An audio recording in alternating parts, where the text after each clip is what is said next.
Hello everyone, नमस्कारम to all of you. और आज हम इस वीडियो में इनर इंजीनियरिंग के बारे में बात करेंगे। आप सभी लोगों ने कहीं ना कहीं सदगुरु के इनर इंजीनियरिंग प्रोग्राम के बारे में सुना होगा, कहीं एडवर्टीजमेंट में देखा होगा, टीवी में देखा होगा। तो क्या सदगुरु का इनर इंजीनियरिंग प्रोग्राम करना चाहिए कि नहीं करना चाहिए? मैंने रिसेंटली में अभी सदगुरु का इनर इंजीनियरिंग प्रोग्राम किया है 1 हफ्ते का, और उसमें मैंने क्या सीखा, मेरे क्या टेक अवेज थे, और आपको करना चाहिए कि नहीं करना चाहिए, ये सारी चीज़ें क्लियर हो जाएंगी इस वीडियो में। और जैसे कि मैं हर बार अपना जेन्युइन एक्सपीरियंस शेयर करती हूँ आप सभी लोगों के साथ, तो इस बार भी मैं जेन्युइनली आप लोगों को बताऊँगी कि मैंने क्या सीखा, क्या क्या वहाँ पे सेशन में होता है, क्या क्या करवाते हैं वो। तो होपफुली आपको वीडियो अच्छा लगेगा। और चलिए शुरू करते हैं। तो पहले मैं आप सभी लोगों को ये बता देना चाहती हूँ कि मैंने लॉकडाउन के टाइम पे 1 हफ्ते का इनर इंजीनियरिंग कोर्स किया था, जिसको मैंने हिंदी लैंग्वेज में किया था, क्योंकि उसमें जो इंग्लिश लैंग्वेज था तो वही चीज़ का वो डबल चार्ज कर रहे थे। तो मुझे हिंदी समझ में आती है तो मैंने रीजनल लैंग्वेज में ले लिया। तो आप सभी लोग भी रीजनल लैंग्वेज में कर सकते हैं, ज़रूरी नहीं है कि आप इंग्लिश में करें। अगर आपको जैसा सूटेबल लगता है, हिंदी, इंग्लिश और रीजनल लैंग्वेजेस में भी अवेलेबल है। तो बस ये है कि जो रीजनल लैंग्वेज है उनका प्राइस कम है, और जो इंटरनेशनल इंग्लिश लैंग्वेज है उसका प्राइस थोड़ा सा ज़्यादा है। और ये प्रोग्राम 1 हफ्ते का था, जिसमें कि 7 क्लासेस होती हैं। और इस सेशन में इन सारी चीज़ों को आप देख सकते हैं 1 महीने तक, या 1 हफ्ते में भी कंप्लीट कर सकते हैं इस कोर्स को। तो जैसे भी आपके पास सुटेबल टाइम हो, वैसे तो मैं यही सजेस्ट करूँगी कि 7 क्लासेस को आप 7 दिन में ही देखिए, हर एक दिन एक क्लास देखिए, क्योंकि बीच में गैप करेंगे तो वो आपको उतना फ्रूटफुल रिजल्ट नहीं देगा। सो अब हम क्लास के ऊपर बात करते हैं कि फर्स्ट क्लास में मैंने क्या सीखा, मुझे क्या समझ में आया। मैंने कुछ पॉइंट्स लिखे भी हैं, इवन मैंने सारी क्लासेस के पॉइंट्स लिखे हैं। तो इन शॉर्ट मैं आपको एक तरीके से समरी प्रोवाइड कर रही हूँ। और ये जैसे कि आप सभी को पता है कि पैंडेमिक के टाइम में सबको घर में बहुत सारा टाइम मिल रहा है, तो इस टाइम को आप एंजाइटी और स्ट्रेस लेके प्लीज़ बेकार ना करें, और इस टाइम को अपने ऊपर इन्वेस्ट करें, ज़्यादा से ज़्यादा अपने ऊपर इन्वेस्ट करें। ये सबसे अच्छा टाइम है खुद के ऊपर लगाने का और पॉजिटिव रखने का। तो कहीं ना कहीं मुझे ये चीज़ लगी इस सदगुरु के इनर इंजीनियरिंग प्रोग्राम से कि इसको आपको करने से कहीं ना कहीं थोड़ा बहुत पॉजिटिविटी आएगी, मिलेगी, और आपका एक सोचने का नज़रिया बदलेगा। फर्स्ट क्लास में सदगुरु बताते हैं कि जो हमारी बॉडी है वो बहुत ही सोफिस्टिकेटेड और बहुत ही एडवांस एक मशीन है, जो कि हमारे साथ हमेशा रहती है। हम कोई भी काम करते हैं तो हमें इस बॉडी को समझना बहुत ज़रूरी है। तो इनर इंजीनियरिंग के फर्स्ट सेशन में बॉडी को एज अ एक मशीन बताया गया है, जिसको समझना एक लाइफ का गोल भी है, लाइफ का अल्टीमेट एम भी है, क्योंकि लोग पूरी ज़िंदगी बिता देते हैं पर खुद को समझ नहीं पाते हैं। ठीक है, तो ये पहला मैंने चीज़ को समझा। क्या अगर मैं दूसरी चीज़ की बात करूँ तो उन्होंने ये कहा कि जो आपकी मशीन है, जो बॉडी रूपी मशीन है आपके पास, वो आप उस पर फोकस करिए रादर देन कि दूसरों के मशीन्स के ऊपर, मतलब दूसरे इंसानों के ऊपर के बजाय आप अपने ऊपर ध्यान दीजिए। ठीक है, तो हमेशा दूसरों को खुश करने में मत लगे रहिए, अपने आप को देखिए। आप खुश रहेंगे तो सब खुश रहेंगे अल्टीमेटली। ओके, फिर आपको हर एक बॉडी, अपने माइंड का हर एक पॉइंट, हर एक चीज़ को, हर एक मोमेंट को फील करते रहना चाहिए, सो दैट कि आपको लगे कि हाँ, आपके पास कितनी एडवांस और कितनी हाई सोफिस्टिकेटेड टेक्नोलॉजी की बॉडी है आपके पास। ओके, क्योंकि हमें फिजिकली बहुत कम चीज़ें दिखती हैं, बट हमारी बॉडी में इतनी साइंटिफिक चीज़ें अंदर ही हो रही हैं जिनका हम अंदाज़ा भी नहीं लगा सकते। कभी सोच के देखिए। ओके, उसके बाद सदगुरु कहते हैं कि हमें चीज़ों को बाहर की तरफ नहीं फिक्स करना है, हमें खुद को फिक्स करना है, क्योंकि हमारे अकॉर्डिंग दुनिया कभी नहीं हो पाएगी। तो हम परेशान ही रहेंगे कि ये लोग ऐसे नहीं है, ये इंसान ऐसा नहीं है। तो बाहर के लोगों को ठीक करने के बजाय आप खुद को ठीक कर लें, आप खुद की प्रॉब्लम को फिक्स कर लें, क्योंकि आप दुनिया अपने पर्सपेक्टिव से देख लें। तो आप अपने पर्सपेक्टिव को, अपने प्रॉब्लम्स को फिक्स कर लें तो दुनिया अपने आप खूबसूरत लगेगी आपको, राइट। देन उसके बाद फिर सद्गुरु कहते हैं कि जो हमारा बॉडी और माइंड है वो हमारे अकॉर्डिंगली काम करता है। अगर हम जैसे चाहें उसको वैसे काम करवा सकते हैं। एक बॉडी ही ऐसी हमारे साथ एक चीज़ होती है जो सिर्फ और सिर्फ हमारी बात सुनती है। कोई बात हमारी सुने या ना सुने, पर बॉडी हमेशा हमें रिस्पॉन्ड करती है, चाहे हम उसको जानें, इनडायरेक्टली उसको देख पाएँ या डायरेक्टली देखें या ना देख पाएँ, ठीक है। उसके बाद फिर आप अपनी जो सांसें हैं उनको फील करिए कि जो मेडिटेशन में होता है, ध्यान करते हैं तो कहते हैं ना कि सांसों को फील करो, उनको चीज़ों को महसूस करो, छोटी छोटी चीज़ें एकदम उनको फील करना। तो उनको फील करना भी खुद में बहुत बड़ी बात है, क्योंकि कभी कभी आपने सुना होगा जब बहुत ही ज़्यादा सन्नाटा हो जाता है तो आपके दिल की धड़कन भी, हार्ट बीट करने की भी आवाज़ सुनाई देती है, राइट। तो यही सद्गुरु कहना चाहते हैं कि अपनी बॉडी को फील करो, अपने माइंड को फील करो। उसके बाद जो भी आप देखते हो, जो भी आप चाहते हो उसको मैनिफेस्ट करो। लाइक आज आप जो कुछ भी हो अपने थॉट्स की वजह से हो, राइट। आप अच्छे इंसान हो, बुरे इंसान हो, जो भी हो वो अपने विचारों की वजह से हो।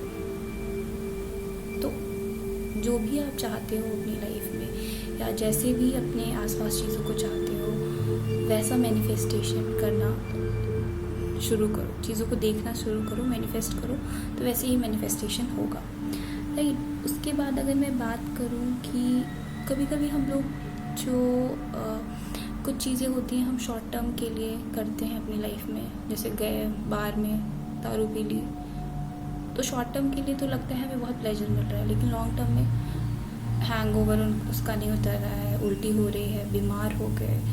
तो ये सब चीज़ें नहीं करनी चाहिए, क्योंकि शॉर्ट टर्म में हमें प्लेजर तो मिल रहा है लेकिन हमें लॉन्ग टर्म में दिक्कत हो रही। तो हमें हमेशा लॉन्ग टर्म का जॉय ढूंढना चाहिए rather than short term pleasure, ठीक है। ये बात कहते हैं। उसके बाद लास्ट पॉइंट वो कहते हैं कि आप अपने आप को इनर इंजीनियरिंग के थ्रू एक बेटर ह्यूमन बीइंग और एक जॉयफुल ह्यूमन बीइंग बना सकते हैं खुद को, राइट। सेकेंड क्लास में बात करते हैं। सो सेकेंड क्लास में सद्गुरु कहते हैं कि जो हमारे पेन है, सफरिंग है, उनका जो रीज़न है वो है हमारे डिज़ायर्स, क्योंकि हम डिज़ायर करते हैं तो जब हमारे पास इच्छाएं होंगी और जब वो इच्छाएं पूरी नहीं होती तो हम दुखी हो जाते हैं, हम सफ़र करते हैं, हमें पेन होता है। तो हमारी जो इच्छाएं हैं वो हमारे पेन का कारण है, क्योंकि आजकल आप देखते हैं हर इंसान दुखी है, हर एक इंसान, मेरी ये इच्छा पूरी नहीं हुई, मेरी वो इच्छा पूरी नहीं हुई। तो सद्गुरु कहते हैं कि इच्छाओं को लिमिटेड रखो, तो दुख भी कम होगा, सफरिंग भी कम होगा। लेकिन वो ये नहीं कहते कि इच्छाएं मत रखो, क्योंकि आप इच्छाएं नहीं रखेंगे तो आप लाइफ को जिएंगे ही नहीं। आप कहेंगे मुझे कुछ करना ही नहीं है लाइफ में, मेरी कोई इच्छा ही नहीं है, तो आप क्या कभी कोई काम करेंगे? नहीं करेंगे ना। तो वो ये कहते हैं कि आप फालतू की इच्छाएं मत रखो, मुझे ये गाड़ी चाहिए, मुझे ये वो चाहिए, मतलब मटेरियलिस्टिक चीज़ों की इच्छाएं ज़्यादा मत रखिए, क्योंकि मरते दम तक आपकी मटेरियलिस्टिक इच्छाएं पूरी नहीं हो पाएंगी, सीरियसली। तो अपनी इच्छाओं को थोड़ा सा कम रखिए, उन इच्छाओं को रखिए जो आपको एक नेक्स्ट लेवल ह्यूमन बीइंग बनाती हैं, जो आपको डेवलप करती हैं as a human being, as a person. उन चीज़ों को एक गोल बनाइए, ठीक है। तो फालतू मटेरियलिस्टिक चीज़ों को बिल्कुल उनकी इच्छा मत रखिए ओके। उसके बाद हमारे सद्गुरु कहते हैं कि हमारी जो आइडेंटिटी है वो हमारे बॉडी से नहीं बनी है। क्यों? क्योंकि बॉडी तो सिर्फ एक कलेक्शन है, राइट। जो कहते हैं ना कि जब मरने के बाद पंच तत्व में विलीन हो गए, तो ये पंच तत्व से हमारा शरीर बना है। तो ये हमारी आइडेंटिटी नहीं है। हमारी आइडेंटिटी जो इसके अंदर है, जो स्पिरिट है, वो है आइडेंटिटी, राइट। क्योंकि अगर मैं शरीर से अगर मैं बोलूँ, अगर शरीर मेरी आइडेंटिटी होता तो अगर मेरा हाथ कट जाएगा तो भी मैं एकता चौहान रहूँगी। तो मेरा शरीर का एक पार्ट तो कट गया, लेकिन फिर भी मैं एकता चौहान हूँ, है ना।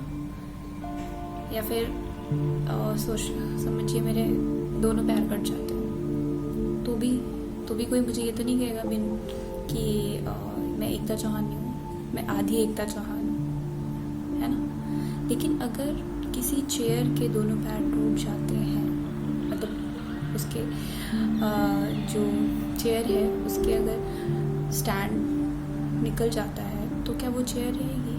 वो अपनी आइडेंटिटी लॉस कर देगी। तो जब तक हमारे अंदर स्पिरिट है वो हमारी आइडेंटिटी है, रादर देन हमारा शरीर, ठीक है। उसके बाद हमारे अंदर जैसे दो आइडेंटिटी होती है, एक मी होती है, एक आई होती है। जो हमें लगता है कि हाँ मैं ये हूँ, मैं वो हूँ, वो सिर्फ हमारा जो सोसाइटी ने हमें दिया है ना। तो वो मी वाला पार्ट होता है, और आई वाला जो होता है वो हम स्वयं, जो हमारा स्पिरिट होता है, जो अंदर से हमारे अंदर जो भी चीज़ें हैं, जो भी डिविनिटी है, राइट। उसके बाद वो ये कहते हैं कि जैसे जो हमारा जो भी हम पेन या सफरिंग का रीज़न है वो हमारे थॉट्स ही हैं। अगर हमारे थॉट्स गंदे होंगे, बुरे होंगे, हम लोगों का बुरा चाहेंगे, तो ऑब्वियस सी बात है कि वो सारी चीज़ें हमारे पास लौट के वापस आएंगी और हम लोग हमेशा दुखी रहेंगे, ठीक है। और सद्गुरु इस क्लास में ये भी बताते हैं, सेशन में ये भी बताते हैं वो कि जो भी हमारी लाइफ है वो मैनिफेस्टेशन है हमारे थॉट्स का। क्योंकि हम अपने विचारों से अगर हम कंटिन्यूसली पॉजिटिव चीज़ें सोचते रहेंगे, भले ही हमारे आसपास नेगेटिव हो रहा हो, लेकिन आप फील करोगे कि आप पॉजिटिव हो गए हो या पॉजिटिव चीज़ें आपके साथ होने लगी हैं। तो ये होती है जो power of thoughts, power of words. तो इसको आप ट्राई करिएगा और इसको फील करिएगा, कभी सोच के देखिएगा।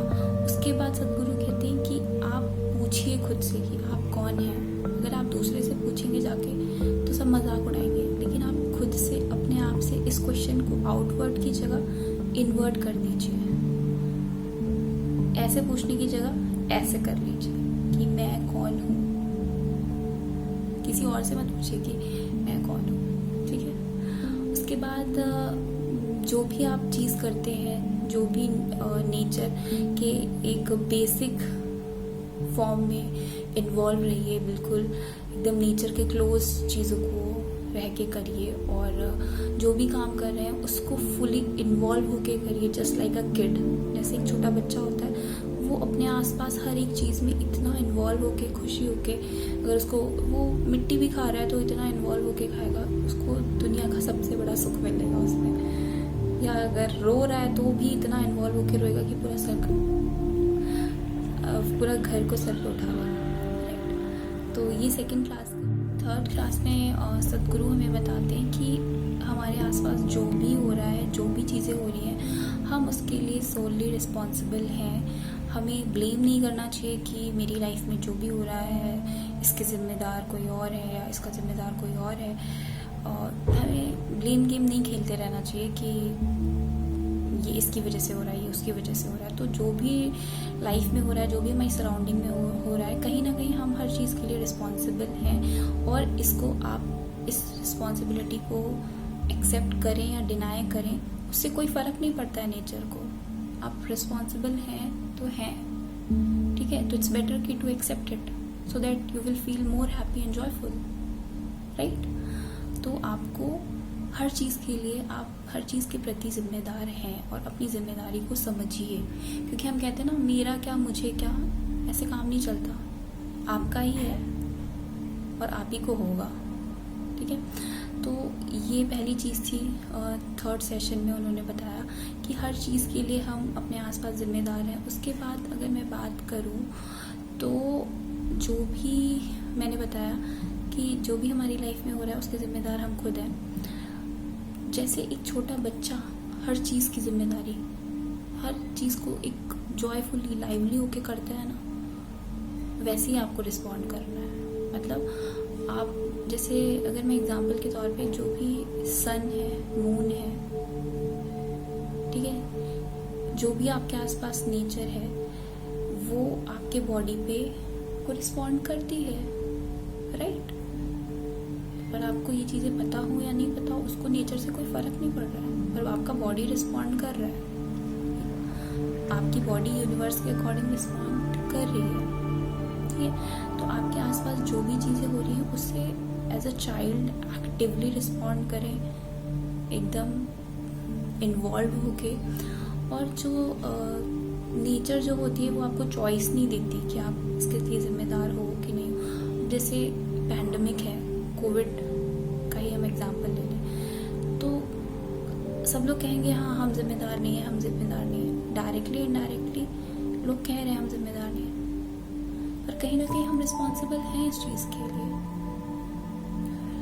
राइट। तो अगर आप अपनी रिस्पॉन्सिबिलिटी खुशी से ले लेंगे तो आप जो भी एक्शन करेंगे, जो भी चीज़ें करेंगे, तो आप खुश रहेंगे, दुखी नहीं रहेंगे कि मेरी लाइफ में मेरे अकॉर्डिंग क्यों नहीं कुछ हो रहा है, ठीक है। और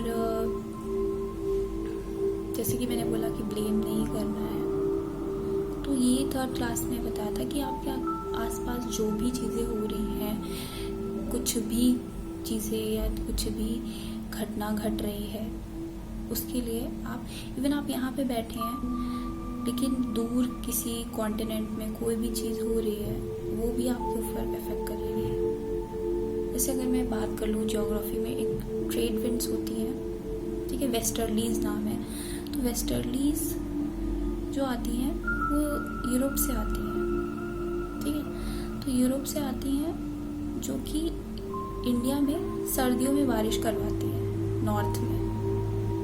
आपने देखा होगा जो सर्दियों में जो गेहूं की फसल के लिए काफ़ी अच्छी बारिश मानी जाती है, तो उसको तो वो कहाँ से हवाएं आ रही हैं और यहाँ पे इस चीज़ के लिए रिस्पॉन्सिबल है, मतलब अच्छी गेहूं की फसल के लिए इंडिया में वो हवाएं जिम्मेदार होती हैं कहीं ना कहीं। तो नेचर में हर चीज़, हम भी नेचर का पार्ट है, तो हम भी कहीं ना कहीं हर एक तरीके से रिस्पॉन्सिबल है नेचर के प्रति, एक दूसरे के प्रति, और हमारे आसपास जो भी चीज़ें हो रही हैं सबके प्रति। तो ये मत आगे से कहिएगा कि मुझे क्या, मेरा क्या, ठीक है, क्योंकि आपका ही है सब कुछ।